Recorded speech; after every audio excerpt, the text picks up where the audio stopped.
You're listening to a Grindhouse Courthouse. We put movies on trial to determine whether or not a film has committed too many movie misdemeanors to be considered viewable. Please rise for the terrifying judge for this episode.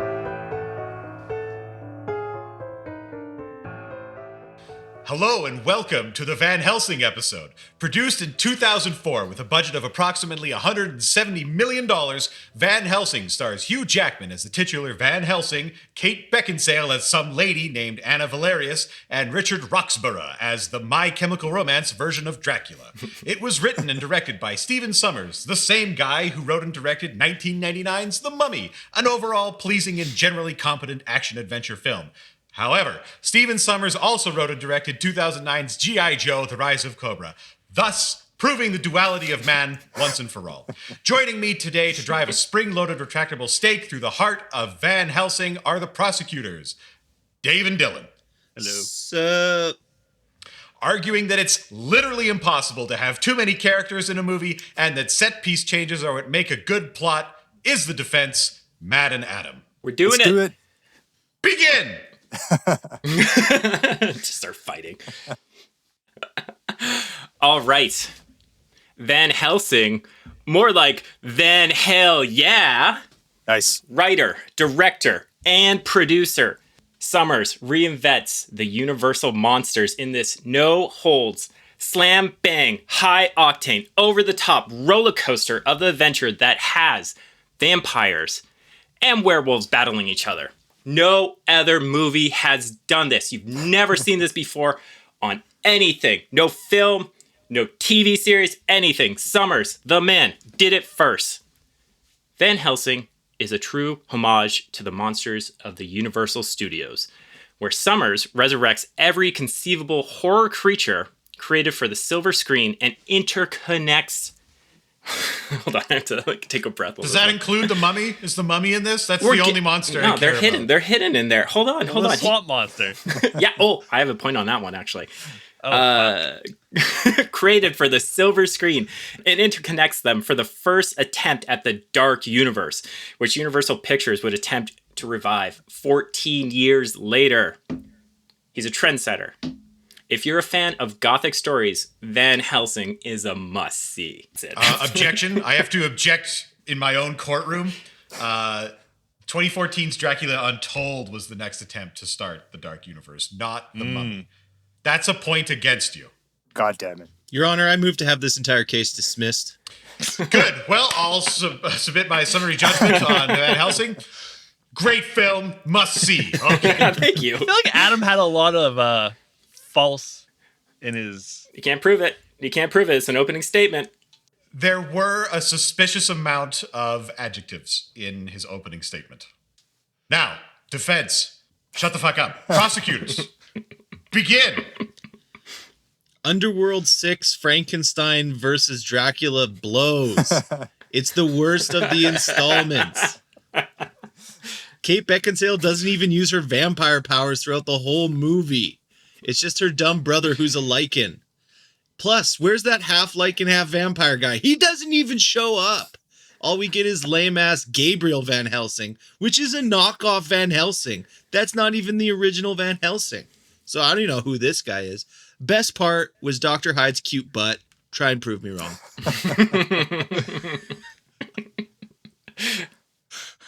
Well, I'm waiting for that proof. Definitely. Well, now that opening statements have concluded, bring on the evidence. I want to talk about how ambitious and exciting this movie is.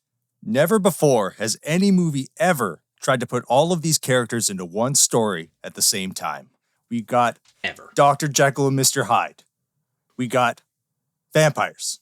We got Dracula, which is a type of vampire, but he's the best type of vampire. We got werewolves. What else we got, Adam? Spooky. We got the brides of Dracula. Yeah.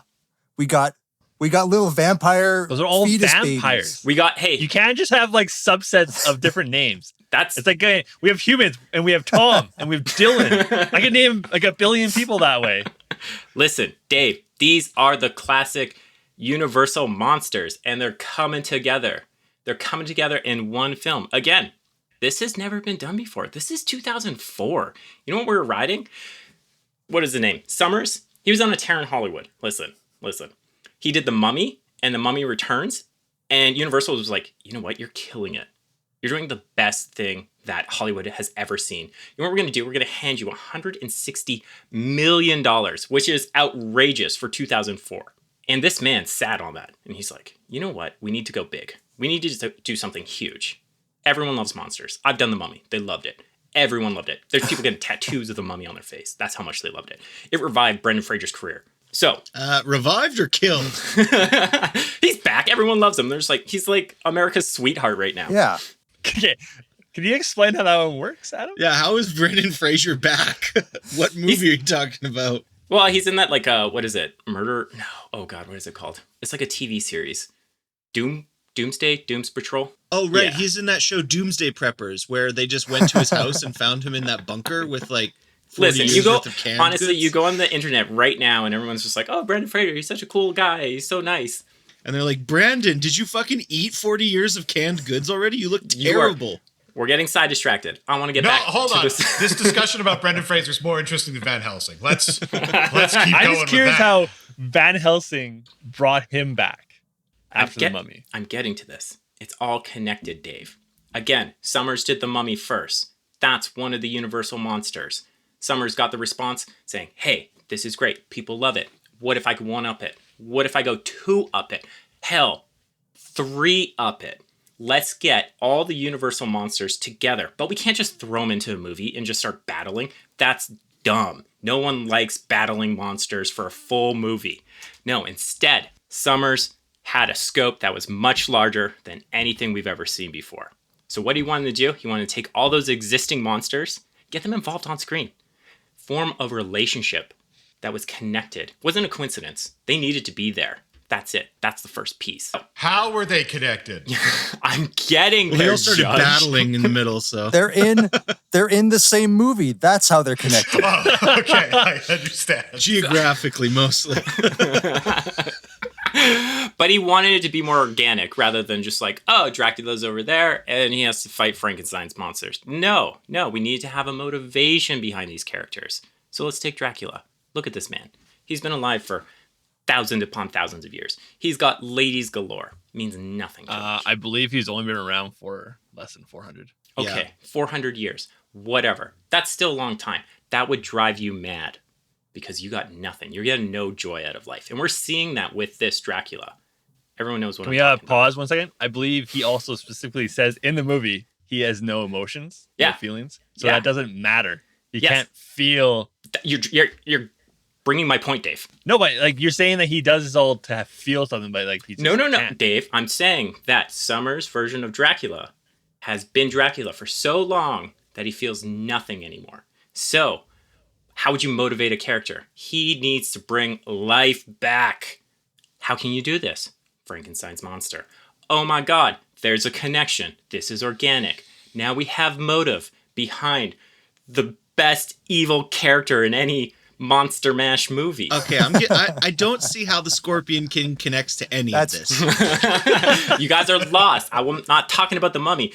The Mummy's probably going to come up in Van Helsing 2 any day now. That's the tragedy that there was never a Van Helsing 2. Although we did get a Van Helsing TV show that ran for 5 years, starring Vanessa Helsing, like Van Helsing. Isn't that clever? Oh my God. There's a huge appetite for all of this. People can't get enough. That's so clever. The court will not recognize that is clever. I'm sorry. Was there a mummy in any of those 5 seasons? Probably. I don't know. You expect me to have watched 5 seasons of that show before this show? Yes. I want you to do deep research. Did you do any research into this? If you really cared about Van Helsing, you would have watched all 5 seasons. So we actually do see the connection quite obviously on screen between the Mummy and Van Helsing, though, in the fact that Igor is what fucking happened to Benny after all those goddamn scarabs ate his skin off. Exactly. Right. There we go. So there's a bit of gap that you have to jump to get to this connection. That's how deep this movie is. And we haven't even mentioned the Illuminati holy order that's behind all of this. This is like, and we haven't even mentioned Hugh Jackman, our I don't even know. There's so many superlatives we could give to Hugh Jackman in this. He's like a Witcher, Interesting hero. Indiana Jones. Is his character named Leopold Matrix? in this? I can't remember. Leopold. Well, that's interesting, Dave, because I do have a theory that okay, hold on. Remind me, what year do the events of Kate and Leopold take place in? 1876. That's right. What year does Dracula get created in this movie? 1887. And then the events of the movie happen a year after that. And Leopold, aka Van Helsing, has no memory of what happened before he started hunting monsters because he had his memory wiped by the Holy Order. Look at how deep this goes. Wait. What, is that how he lost his memory? He invents the elevator. When are elevators invented, though? When are elevators invented? Like that year. It has to be within 6 months. He has to hammer out that. Your whole theory rests on this precipice of when an elevator was invented. So you better figure that out, man. It was invented like 40 years before the events of Kate and Leopold. Oh my God. We just cracked this thing wide open. Which makes sense because Leopold can time travel. So he probably went back in time to create this elevator that was present in Van Helsing, which he takes to escape Dracula. Oh my God. It's all connected. Look at that. How many times can Adam make his fingers go together like Mr. Burns as we're recording this? I wish we were doing the video for this one. There's a lot of interlocking. It's all connected. Where was I? This movie's ambitious. We've got a lot of monsters coming together. But again, Summers did his due diligence. He didn't want to make just a random bastion of monsters fighting and that's it. No. He wanted to understand these characters. He wanted a new take on them. Your Honor, objection. He's starting again. He's already done this once. We should have our time to rebuttal. I feel if I can continue saying the same thing, and if I talk long enough, it could be like a filibuster where we just keep going so it almost gets ingrained that this is a good movie and you can't get in your negative points and it will just drive Tom crazy. That's what people love about podcasts, filibusters. Yeah. Adam, you are warned now to make your points. I think I did. This is just a very ambitious movie. I think, again, Summers went out of his way to actually fully understand what he wanted out of the Universal monsters. He tried a different take with them. He tried to give them unique characters, unique approach to understanding their stories, and then bringing them together. I think his ideas were a bit grand for what he could pull off. He may have relied heavily on CGI, but this was still such a solid attempt on his part that, again, we haven't seen this in 13, 14 years. So kudos to Summers and kudos for Universal Pictures for allowing him to attempt this. Well argued. Prosecutors, what are you thinking right about now? You know, the thing about ambition is, if you fail miserably, it makes it way worse than if you'd never tried at all. What's that stupid slogan on like TikTok? Aim for the stars, because if you miss, you'll land on the moon. That's what Summers did. I think it's the opposite based on basic understanding of space, Adam. Aim for the moon. If you miss, you'll land in the stars. Is that what it is? You know, the moon is closer than the stars, but never mind that. The saying is, you kids, you tried your best and you failed miserably. The lesson is never try. But that doesn't apply to this movie because it was a huge success. It made $300 million in the box office, and then it made about $1 bazillion in DVD sales. If you're all wondering where you can watch this movie, go to your DVD cabinet at home and it'll be there. I guarantee it. Everybody bought this thing because everyone was so excited. Is that true? Dave has it right behind him now. I can see it right now on the shelf. You cannot. The great thing about this movie is you know it's bad right off the bat because we meet Dr. Jackal. Is it Dr. Jackal or is it Mr. Jackal? I forget who's the doctor and who's the Mr. Dr. Jekyll and Mr. Hyde. Okay, so it's Dr. Jekyll. So we meet Dr. Jekyll right off the bat, and he's a 14-foot piece of shit CGI mess. It is not held up over time. It looks terrible. And the whole time it's just like his dick and balls falling out and his ass being shown, and like it's just grotesque. Like this hairy monster's balls like slap Hugh Jackman in the face, and we're supposed to be laughing. And me personally, I'm like, this is grotesque. This is truly grotesque. He cuts his arm off. He falls off the Cathedral of Notre Dame in Paris. So we get this idea. And then we start to get the backstory, and the backstory makes less and less sense the more they explain it. So if they were just like, yeah, he's Van Helsing, he's a monster hunter, that would have been great. That would have been fine. But then they just start to fill in his backstory, and I don't understand what the hell they were trying to explain with his backstory. The way they do it too is awful because they don't give you like a good chunk. They give you like tiny little snippets, like So- little snippets. What the hell is, what You're- point are they trying to He make? is an angel. No, that's not. He was the hand of God. We don't have. He's been around since for like 400 years with Dracula. Longer. Way longer. Objection, prosecution. Sorry. Longer. Longer. Because they mentioned like 73 AD. They're like, you were there at 73 AD. He's like, yeah, I don't remember. And you think this is going to be a really important plot? Like, oh, he's impossibly old. No, it's just like, you killed me. That's what Dracula says to him. And that's the extent of why it's important who he is. You're like, but you're not even like a good, like that good of a fighter or anything. Like, I don't know. Didn't make any sense.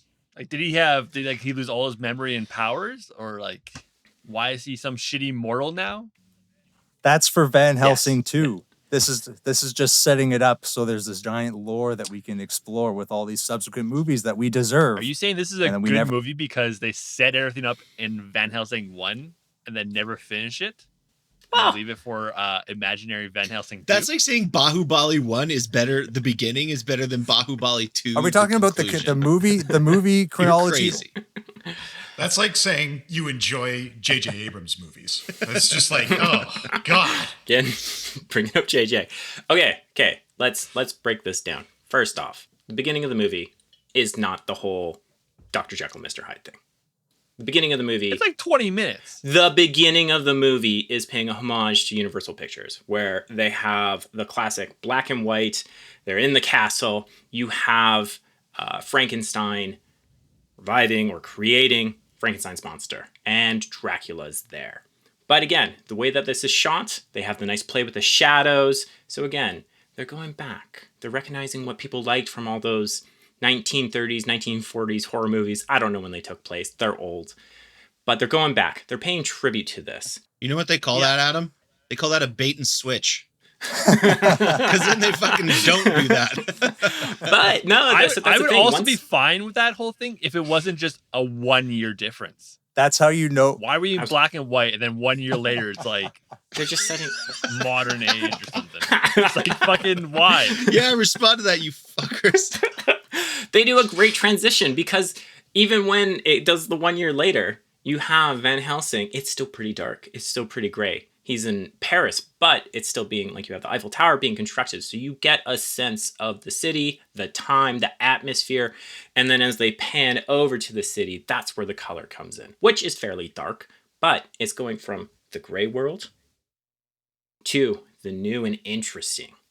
The No, you said it developing. was gray just like 5 seconds ago. It can't be new and interesting and gray at the same time. Like that would have been way better if they did like a scene with Dracula like 100 years ago. And he's like attacking some shitty village. It had no connection to like the present. Sorry, we're, And it was black and white. That would have been like, oh yeah, like, it's old school. That would have been way better. Objection. No room for feelings in this courtroom. Only facts. You know, here's the fact. The best way to tell if something happened in the past is to make it black and white, regardless of how long ago it happened. 1 year, 400 years, doesn't matter. It happened in the past. And it sets up the motivation of our lead villain that he wants to use Frankenstein's life-bringing lightning gizmo to create life so he can give birth to all of his little vampire babies. Mhm. Those little fetus creatures that are flying around. Yeah, That's the setting it up. motivation. Yeah, setting it up. And then it gets paid off at the end of the movie when he kidnaps Frankenstein's monster and he uses the monster to help give life to them. And the only way he can die is when a werewolf kills him, as everyone knows, which is a werewolf that's Van Helsing. Isn't that? Look at that. It's all connected. I'm putting my fingers together again. Everyone, hold your hands together. Oh man, they're making vaginas with them. It's disgusting. Okay, so that was the first point. I think we got to Dr. Jekyll's hairy ass. I think that's where we left off. Yeah, okay. So you're seeing Van Helsing in action right off the bat. You don't know anything about this character, but you know he's an outlaw because there was a sign with a reward saying, hey, this man has murdered. We need to bring him in. So you're not sure if you should be cheering for him. You're not sure how you should feel about this character. But we get the first bit of conflict with Dr. Jekyll, Mr. Hyde.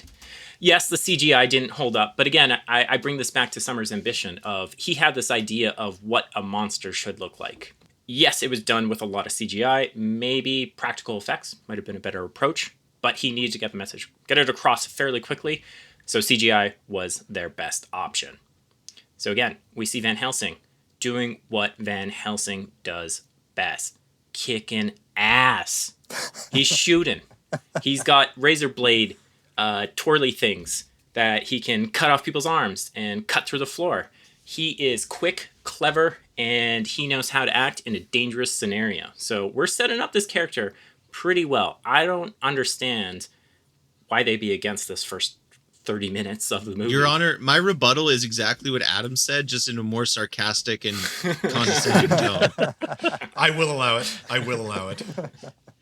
It's Van Helsing. He's shooting. He's got spinny blade things. It's fucking stupid.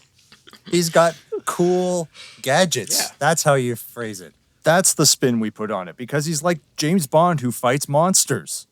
Exactly. That's what our scene in Vatican City, when he's chilling with the Holy Order and he meets his friar Q friend, Carl. Carl with Just the C. Carl. just Carl. You mean Faramir? No, Carl. Carl. Just Carl. Do you mean He's the never- narrator this of is- 300? 10,000 Greek legions. And then in this one, his ears are sticking out and he's got wings on the side of his head for fucking with his hair, like Jim Halpern. I feel personally attacked because I had the exact same hairdo at the time. Yeah, we all 2004. So Hey, It that was the shit. style. Yeah, it was the style oh, back shit, in everybody 2004. did. Carl's relatable. He's the everyday man Yeah. getting tossed into adventure. And that's this cool scene where you set up, he's like this James Bond character. He's got all these cool steampunky gadgets. He's got the spinny blade things that he holds on his hands. Neat. And he's got like a Tommy gun crossbow thing. And Pretty he's cool. got a sunlight grenade. Wow. All of these things are super rad. Yeah. Yeah, how's that sunlight grenade work? Magic. How does the crossbow work? Listen, we're Also not questioning the minor details. We're I don't selling think I the saw movie the to you. string get pulled back once in that crossbow. And that thing like weirdly spun. A weird angle that they filmed this, so you never actually got to see the string. But it happened because This is Was just that part of his ambition to just not show these things? this is a limitation of frame rates in the cameras that we had in 1888 because you just couldn't see the bow. It was going so fast that it happened in between. All right, this is now a podcast about the Nyquist theorem. We're sampling at a rate that Yes. Okay, so back to your Yes. whole Dr. Hyde and Jekyll fight. Like, can we just skip that whole scene and just jump him to the village where we also see him be a badass fighter Yeah. for another 40 minutes?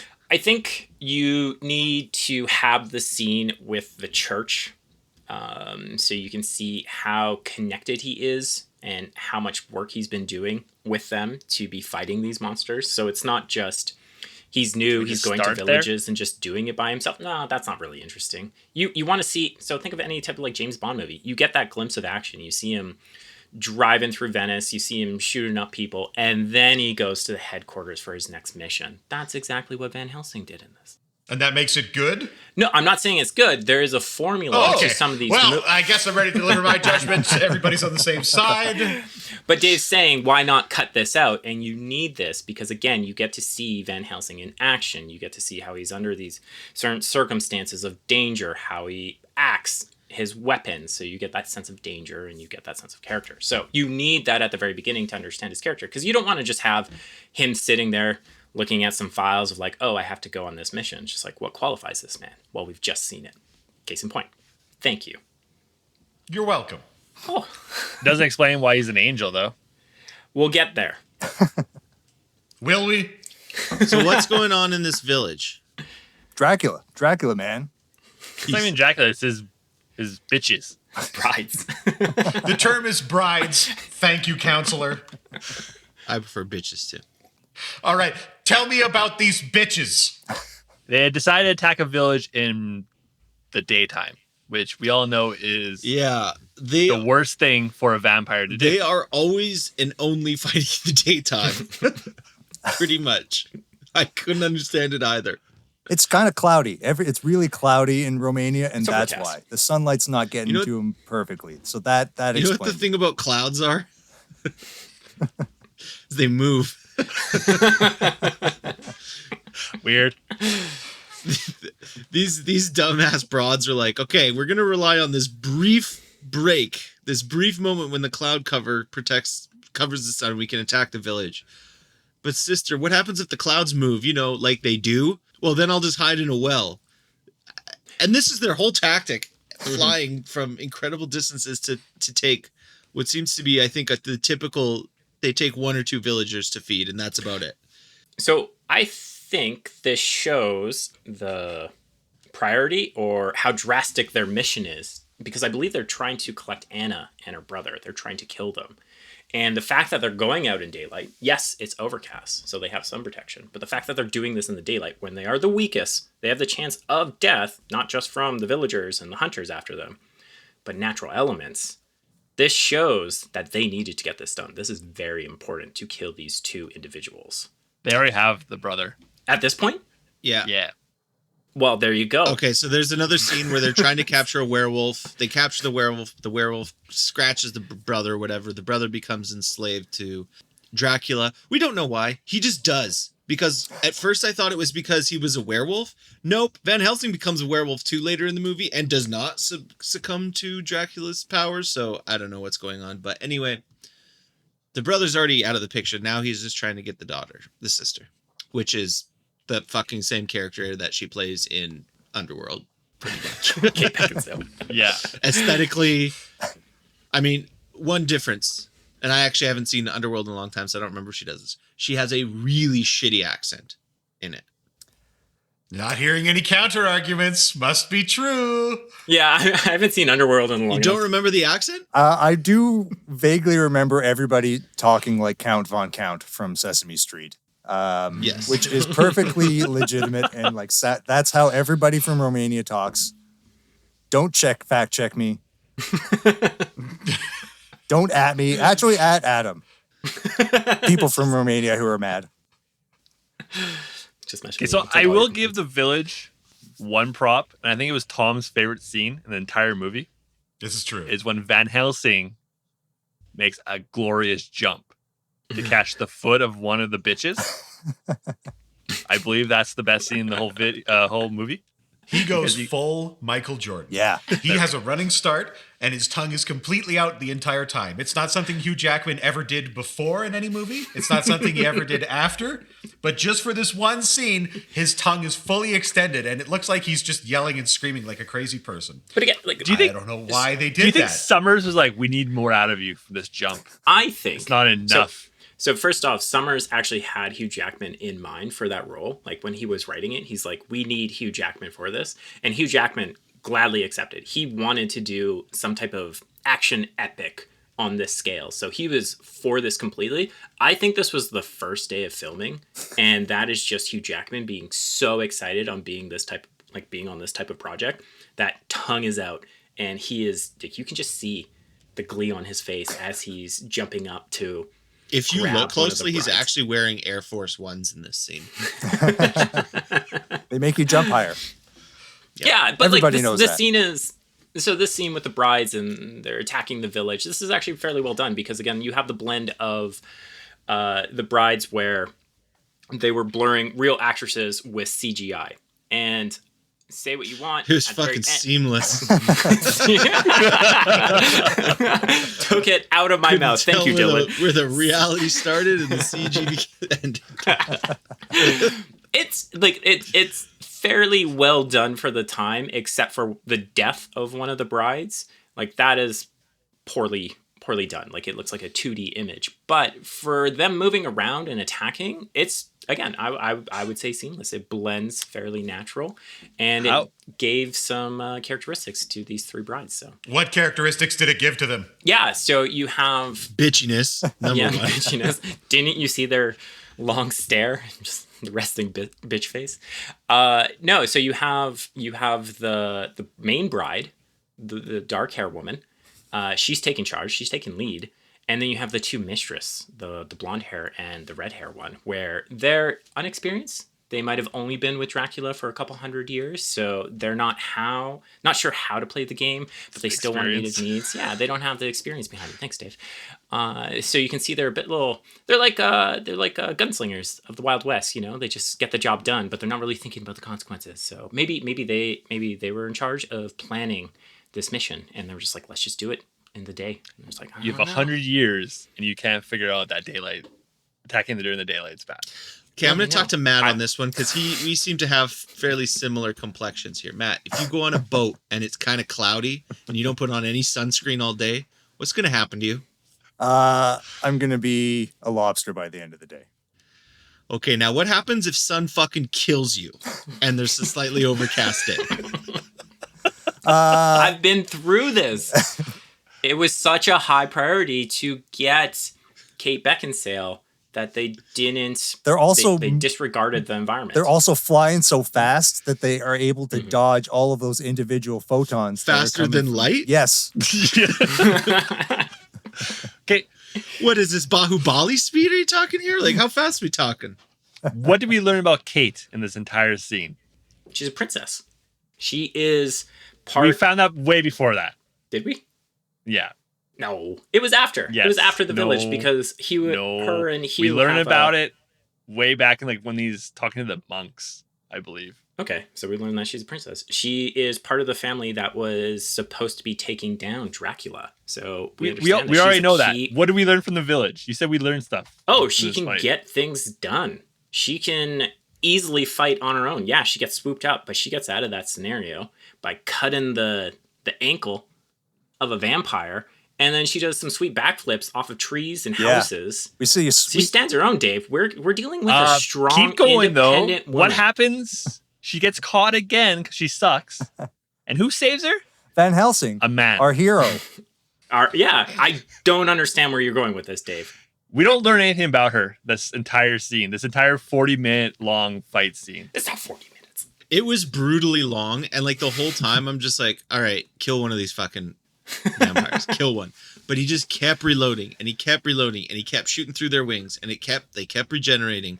Like, I've never wanted a scene to end so bad than this one because I knew where it was going. Everyone knew where it was going. They weren't going to capture her and they were going to kill one of the more insignificant brides of Dracula. And that's exactly what happened, but they just stretched it out over 45 minutes to an hour and a half. I kind of lost track of time. The time doesn't matter. That's the ambition in this movie was a downfall. I don't think it was kind of hurt them there, eh? Yeah.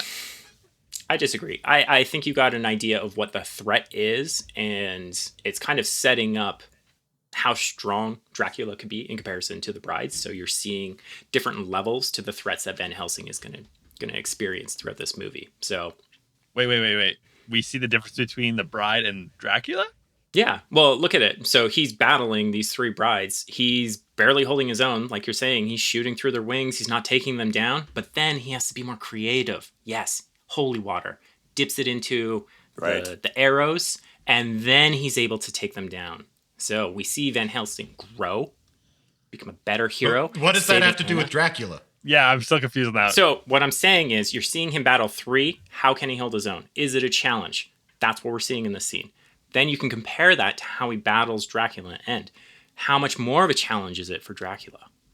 That's what we're seeing. We're seeing the scale up. You don't want to have him battling Dracula right off the bat because you've just seen him battle Mr. Hyde. You don't know the varying levels of degrees. This has been an hour into the film. We've seen him fight two people or two big fights. Fine with it. Slow burn, Dave. And he grows by the end. That's what we have character. Yeah, he grows growth. fangs and fur and becomes a fucking werewolf. Exactly. That's what he needed to fight Dracula in the end. He needed to become a werewolf too. I don't remember where it happens. At some point, he gets bitten by a werewolf. I think he gets bitten when they're by the brother. Yeah, by the brother. So they're traveling. The reasons why they're going to an Eyes Wide Shut masquerade sex ball doesn't matter. But they're traveling. Shut up, okay? It doesn't matter. We're just going there. We're traveling on the Transylvanian horses, which are the fastest horses in the world. Everyone knows that as well. And they're going to this ball. No, Remember they said specifically even faster than a werewolf, right? Remember they specifically said that? Like, I think, the yes, they made that Transylvanian claim. horses are faster, even faster than a werewolf. What fucking catches them immediately? A werewolf that was being Vampire. carried by vampires. Vampires. Yes. It was a team up scenario. No one saw that coming. If it was just a werewolf, fine. Vampires and werewolves teaming up. Remember, this movie is about bringing I can't together remember that. monsters. Do we see that actually happen? Happened I don't off camera. fully remember. It's not important to fact check me here. Everyone, this is just how it happens, and that's how Hugh Jackman gets bitten by the werewolf. And then everybody knows when you get bitten by a werewolf, you also become a werewolf. So now we got super cool, intrepid hero werewolf monster hunter Hugh Jackman, and that's how he gets the powers that he needs to fight Dracula in the end of the movie, where there's a huge CGI fight scene where both characters are CGI, and everyone loves that. That's the perfect way to end a film. Everyone wants computer-generated characters punching and kicking and fighting each other. Look, they did it in Black Panther, and Black Panther won an Oscar for the greatest movie in 2018. And it ended racism too. It did. So Does this movie ever explain why a werewolf needs to kill Dracula? I think Carl takes an attempt at explaining it to them before they enter Dracula's. He finds a random painting, and it still doesn't make sense why. Like they don't say why that. I think that makes no sense. Wait till we get to the ice door. Listen, I don't feel like I have to explain Carl's thought process. If Dave Yes, needs you an do. explanation, he should just hold rewatch on, this movie. Hold on. You're the one who said, I understand the mind of Hugh Jackman. I know why he's taking this movie. He and Steven Summers are best butt buddies, so you can tell me, goddammit, exactly what Carl was thinking. I actually have no notes on Carl's explanation for this, so we might have to try and get through this one, Matt. It doesn't matter. How he explains it doesn't matter. There we go. Okay. What matters is that Carl uses in his ingenuity and his smarts and his exposition powers to get us into another dimension where he can fight Dracula on his own turf, because that's how you do it. You have to, you put some other gizmo, some little doodad in the mirror, and then it becomes a portal into an ice world, and then that's how they meet, and then that's where they're fighting Dracula. So, okay, so off that, I am going to say that Summers had, again, a bigger idea behind this, and this it should have been a trilogy in his head, because I think he has a lot of explaining of how Dracula's in this ice world, because I know there's one sentence of this that Dracula explains to Hugh Jackman. So I think we're probably going to get more movies of that event actually happening. So there was probably going to be a prequel. Yeah, I can't Until wait. they were like, no, you fucked up the Universal movies, monsters. We gave you a pass on the Mummy and Mummy 2, and then you did the fucking Scorpion King, but this one we're not even letting you get to the movie 2. Summers didn't direct Scorpion King. I think he was just there as a bystander. But Yeah, but he took a put it shot. in number 2, didn't he? Summers, we can cut this because it doesn't support our argument in any way. But he also directed the Scorpion King: Book of Souls in 2018. Remember that? Great movie. I just felt like I wasn't done with the story of the Scorpion King. Like I really needed to come back. Exactly. There was just more story to be told. Steven Summers stands Yeah. alone. Okay. He put the sting down inside him. He's not dying for this. All right. I really hope that's a Godsmack reference. It is. Aye. All my references are Godsmack references. Stand alone. So we've heard a little bit about the ambition and whether or not it was ambitious or possibly just lazy cookie cutter filmmaking with no explanation whatsoever. Nope. I know where I stand. Objection. Audience, I think you know where you stand. Objection. Editorializing. Overruled. It's my court. I can do whatever I want. This is what happens when I'm the judge. Things are very unprofessional. So, moving on. What else you guys got for me? You guys had another point. I feel like you guys should say some more. All Bring right. up your own case because you're just nitpicking ours, which is fine. Okay, But I we would can like also to do the attack. same thing. I would like to demand the defense explain the lore, not the movie plot, but the lore behind the plot. So, the origins of Van Helsing, the origins of Dracula, and the relationship to the Valeri. What are their fucking dumbass names? Yes, the Valerius family. They're all connected, and there is lore to it, but it's so dumb and nonsensical that I bet you they can't piece it all together. Challenge, gauntlet thrown. Well, everybody. Okay, of course, Van Helsing is from Bram Stoker's Dracula, the original book. Abraham Van Helsing. Right, but this is 2004. Gabriel. And Abraham is not a cool name for your hero. Yep. Abraham at that point is like Abraham Simpson, talking about, I had an onion tied to my belt, see, which was the style at the time. And I'd had to take the ferry to Transylvania. And it was, at that time, it cost $0.25, and we had bumblebees on quarters. And you'd say 5 nickels for a bumblebee. Okay.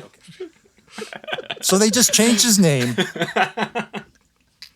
It's not Abraham, because that's not cool anymore. So what they changed it to? Gabriel. And we also know that Gabriel is the name of the angel that was the left hand of God. Everybody knows this. He's the right hand of God. I don't know, whatever. Isn't it right hand of God? No, I think it's left hand in this. How many hands does God have? Let's not move on God until is settle this. ambidextrous. God has no laterality. He is perfect in every way. And I will not hear otherwise. And as any symbologist would know, just like Van Helsing is. I don't know. Adam, you can fill in the rest of it. Yeah. What was the question again? So it's Matt's connecting all of covered them? his name, What more do you want? which is Van Helsing's called this in the actual source material, but he goes by Gabe now. Let's hear about the Valerius family. What's their backstory exactly? I think they're ancient vampire hunters, right? The Valerius family? Yes, No. I believe so. No. Yeah. No, They're not. Dracula's an offshoot. He's one of the kids. Right. They're like princes. There's a prince and princess of some family that ruled Transylvania, and then they're fighting. They're the people that keep the good people and all of those villages of Transylvania safe from the vampires historically. Okay. Dracula is part of that family. Okay, so he's like the bad. He was killed by Gabriel, the left-handed god, and turned into a vampire for some reason. Explain that to me, please. Why? That was not covered in the movie, Dave. He We're made- covering Yes, Van it Helsing was. in Yeah, the it movie. was. Yes, it They was. talk He made a about deal that. with the devil. That's what turns you into a Dracula, into a vampire. So what the hell is Gabe? What is Can he? we back up though? Can you? Why did God send Gabriel to kill him? Well, it's pretty obvious. Yeah, Isn't because he was a man at that point. He only made the deal with the devil after to come back to life. It's a menacing threat that was probably up to no good. Some shenanigans. So God was just like, I can't deal with this. right? Need Shenanigans. to say- Shenanigans Adam, are the. is it preordination or do we have free will in life? All right, Figure here it we out go. now, or you lose this case. The court will wait for an answer. We're in a simulation. Oh shit! Oh no. Oh shit! Keanu. This is proof that we're in a simulation. I got sucked into a black hole on the internet looking up the physics of how vampires wouldn't show up in mirrors, and there are no good answers that just don't resort to magic. But that's proof. I think that's the only answer you can have though. But is that's magic. proof that we're in a simulation because vampires are the ones that you can just turn off certain laws of physics by the agents that are running the simulation. We're really in the Matrix right now. And that would explain Van Helsing's super cool full-length leather jacket. And why we have to defend this movie. Yeah. Okay, but what does that have to do with Frankenstein's monster? Yeah, how does and Frankenstein Dracula? fit into this? Guys, I said it at the No, beginning. I actually do know how Frankenstein fits in, so you don't have to do that. But okay, here's the problem. So they've created backstory and lores for all of them. So they got Van Helsing, who's maybe an angel, maybe not. He's at least 2,000 years old almost at this point. Sure. He is the one who killed Dracula, as Dracula was a mortal man 400 years ago. Dracula made a deal with the devil, came back as a monster. So then the father of Dracula, who is still alive when Dracula came back, banished him with magic. How? I don't know. But he made an ice wall. And then some point later, Van Helsing was brainwashed. Got his mind wiped. So he doesn't remember any of this shit. Why? I don't know. There's no point for him to forget all this. Was he brainwashed by the church? So they Yeah, could the control church him to did it, but continue he on? was already serving the church. No. Was it? But we don't even know what the church is because they're like, oh, you have that ring. So you might find answers. Like the church doesn't even know why. Is this almost like a Hellboy scenario where like Gabriel came down to Earth to do a task and then like the church kind of converted him to do their needs, even though he would be I think it's like a J.J. Abrams scenario where they just started throwing shit at the wall and seeing what stuck, and like very little did. But that's just the court's professional opinion. I think it's a shitty movie that's just trying to create any possible sequel that it could. So it made like 11,000 backstories, and it's like any of them. Which one? And they're like, none of them. And he's like, what? And that's the true surprise in this movie, is that Summers didn't get his sequel, which was pretty much the driving plot for this whole movie. Was, how do I make this into a franchise? How do I ensure I get some sequels out of this? Which is so ironic that he didn't get any, and deservedly so. Ambition. I see the ambition. And that's the ambition of this movie. Well, I'm ready to make a judgment, but... All right. I mean, I think I just decimated you. Anyway, we can talk about the ending if you want, but that doesn't help your case much either. No, we get basically cut everything out past their first confrontation with Dracula. They could have ended the movie with that first confrontation with Dracula in his castle in the mortal realm. It would have been a great film. It would have been like an hour and 20 minutes, a fun little ride. No, we got a 2-hour, 3-hour movie of garbage. We needed more. People wanted more.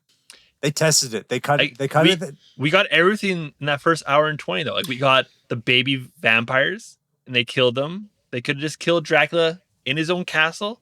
But then you don't get a werewolf fighting a vampire, and that's what people want. Remember, this has never been done before. They could have had the brother like try to attack him. We could have had a little brother fight a brother on great uncle fight. That would have been cool. It would have been cool. Well, I mean, obviously you're right that werewolves fighting vampires was definitely hot shit at this moment. And this is very clearly Universal going, what the heck? We have all the licensing rights to the best ones, namely Wolfman and Dracula. So like, let's do our own. Because like Twilight had already done it. Underworld obviously was doing it, and they're like, well, how are we going to compete with Underworld? We're like, well, let's just fucking cast Underworld. Let's just cast all of Underworld. And what should it look like? It should look like Underworld. Should it have like lore like Underworld? Because like these monsters kind of already have stories and stuff. They come from like romantic literature of the 19th. No, fuck that. We're going to make up our own stories. Angel. And like, he killed Dracula. I don't know. That sounds kind of fucking stupid, Summers. Like, maybe we should just stick with... No! Underworld and Twilight. I'm going to do it. Scorpion King. Let's go. I don't see any negatives to this. And defense? We can probably wrap this up. Yeah, can we? Because I am treading. Just like... So in the end, there's a giant battle, and Frankenstein and... This is going to be the stupidest... So Frankenstein and Dracula, they got this big fight. There's a werewolf also who fights them. And so the Frankenstein and werewolf and Dracula fight, and then the girl dies. Because she's not any of those things. We forgot. And that's it. Well, you forgot we get all of the setup and then the payoff, because Anna, Kate Beckinsale, fights the last Dracula bride, vampire bride, yes, which is a scene that totally passes the Bechdel test that everyone knows, because they're fighting. They don't mention a man once. And in fact, they spend most of the fight talking about how important it is to be pretty. Mm-hmm. See, they pass the Bechdel test with flying colors. Way to go, Steven. You did it, Steven. Wait, how does she kill the vampire in the end? What happens exactly, She Matt? stakes her. But how does she get the stake? She takes it through teamwork. Dave, you need a team to help. Carl. What I'm hearing is that a man said Carl helps Kate Beckinsale. Carl to kill the last vampire bride. But Carl also had his own battle that was going on the bridge, where Igor was chasing him with an electric cow prod, I believe. Yeah. This is where Frankenstein's monster steps in. See, Van Helsing helps Frankenstein's monster to escape Dracula, and then the monster helps everybody else. It's big teamwork. Everyone's coming together. Again, interconnected. Which is exactly how Summers explained it to his cast when he was trying to direct them. Get it, guys? They all come together. Okay. I'm going to stick my tongue out for this scene. Is that cool? Yeah. I'm too busy getting this interconnectedness going. So the movie ends. All right. The end. Closing statements. All right. Who'd like to lead? Dave, you have to do them. Oh, let me think. Matt, All right, you go first. Here's my closing statement. This movie is a masterpiece. And the only reason that we're not talking about this giant Universal Monsters dark universe with billion sequels is because the world just wasn't ready for its brilliance. 2004 was too early for this movie. This movie's like The Witcher before it was cool. Everybody loves The Witcher now. This is where it all came from. It's like the perfect blend of Indiana Jones and James Bond and The Matrix and Crocodile Dundee that we've always wanted but never deserved. This thing has like a sexy swashbuckling monster hunter fighting monsters and vampires and werewolves and Frankenstein's monster. It's so cool. There's nothing wrong with this. This is a masterpiece. My closing statement is basically what Matt said, but was sarcastic. Summer's ambition was too big and no one could rope him in, and it made a really awful movie. Yeah, I agree that this is not the movie we deserved, but that's because we did nothing wrong. Well argued by both sides, maybe. So, some closing thoughts on Van Helsing. There's a lot of things that make this movie similar to sort of future blockbusters. Alan Silvestri, who did the soundtrack for Avengers, did the soundtrack for this. Oh. Yeah. I was like, okay. That's good, yeah. Stephen Sommers, he did write and direct The Mummy, which is still a decent film. It's not perfect, but it's certainly entertaining. You're on the roller coaster the whole way through. Oh, yeah. Hugh Jackman has had an exceptional career playing superheroes, big, larger than life characters. Yep. Underworld had a million sequels. Yeah. Chad Stahelski did the fight choreography for this. He's had a lot of success in The Matrix, did all the John Wicks. Great. So what the fuck happened to this movie? God damn it. I thought... I thought you were going to flip it and you're going to be for it, but you turned. We almost had you. I thought we sold it. If you want to see, and I've said this so many fucking times, but if you want to see a movie that is less than the sum of its parts, you should watch Van Helsing. Because everybody working together, some of the best and brightest in the business, couldn't turn this around. And whose fault was it? We'll never know. So, on that note, thanks for coming to this episode of Grindhouse Courthouse. Bye-bye.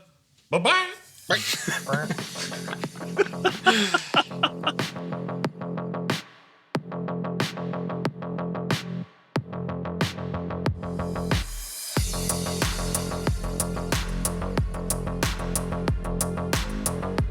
Van Helsing, more like Van Hell Yeah. Begin! Let's go. Let's get it, Carl. Best part was Dr. Hyde's cute butt. Try and prove me wrong. That's dumb. No one likes battling monsters for a full movie. Elevators.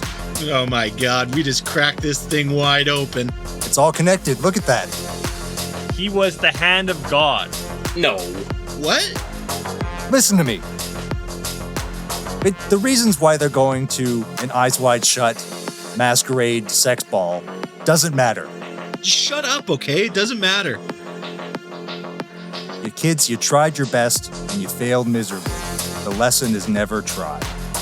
Wayne Gretzky said that. No. No, they're not. It's not even Dracula. It's his bitches. Brides, Dave. God. Your Honor, objection. He's starting again. He's already done this once. We should have our time to rebuttal. Adam, you are warned now to make your points. I don't feel like I have to explain Carl's thought process. If Dave needs an explanation, he should just rewatch this movie. Oh. And with that, the court is adjourned. Come back next time for a new trial with new litigants in the never-ending parade of schlock that is Grindhouse Courthouse. Motherfuckers.